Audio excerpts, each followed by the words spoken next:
You might have heard the term competency-based education floating around, but maybe you weren't sure about what all the hype is about. In this video, my colleague Marielle and I are going to give you some high-level takeaways to articulate why making competency-based shifts can be so powerful in transforming the learning experience.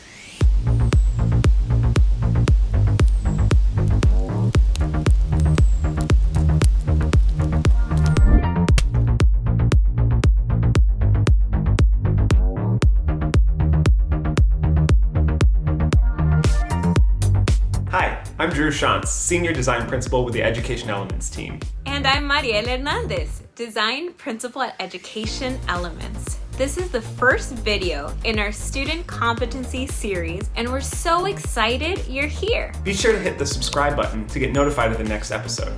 Okay, let's dive in. I want you to close your eyes for a minute. Picture this. You're a 4th grade math student, sitting in class, struggling to grasp the concept of adding and subtracting fractions. Your teacher has provided you with some extra support, but you don't have enough class time to really engage in productive struggle with the concept. Before you know it, the class has moved on to multiplying fractions, and you're still getting the numerator and the denominator confused. And by the time you think you might have a hold on the concept of adding and subtracting fractions, the class has moved on to a unit on measuring angles. Sound familiar? The learning gaps that Drew just described are all too common among our students. If they miss a foundational concept and it's time to move on, we're setting them up for a losing battle as they continue to progress through concepts in lockstep with the rest of their class. And it doesn't just apply to falling behind in a single subject. Now picture yourself as a high school history student and you've been tasked with writing an argumentative essay on whether the US should have entered World War I as an end-of-unit exam. You happen to be a total history buff and can talk about Franz Ferdinand, the Lusitania, and the Zimmermann telegram until the cows come home. But rather than have the opportunity to demonstrate that knowledge and move on to new concepts or to deepen your learning, you sit through the same learning as your potentially less interested peers. When we fail to grant more flexibility with time, honor students' unique needs and interests, and focus on teaching content with little relevance to students and their personal experience or the goals that they have for the future, we run a substantially higher risk of them checking out of the learning process altogether. Competency-based learning does away with a rigid timetable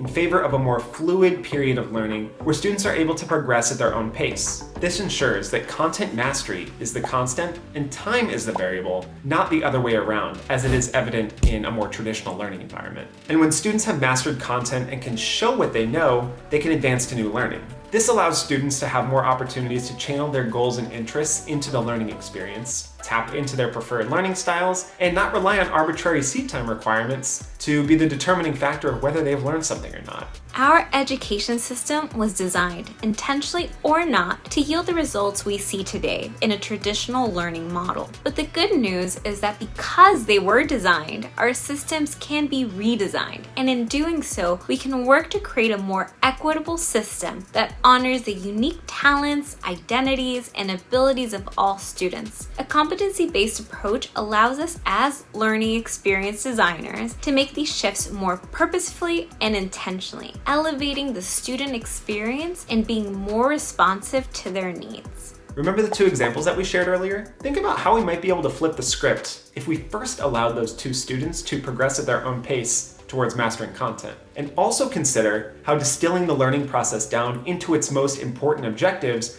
could streamline the schooling experience to be more purposeful and more powerful. While these possibilities are exciting, it takes a thoughtful approach, authentic stakeholder engagement, and evidence-driven continuous improvement to actualize how CBE do you want to be. In the next 2 videos in this pathway, you'll learn more in-depth knowledge about the role that competencies can play in the learning experience. We're curious to hear from you. What part about the potential to make competency-based shifts in your school or district excites you the most? And why are you embarking on this journey in the first place? Drop your answer in the comments and we'll make sure to respond. The next episode in our Student Competencies series dives into exactly what we mean by competencies in the first place. And how are they different from what students are already learning right now? Make sure to subscribe and click that bell button to get notified when it's released. And if you like the content that we shared, please like this video. Thanks for watching, and we'll see you next time.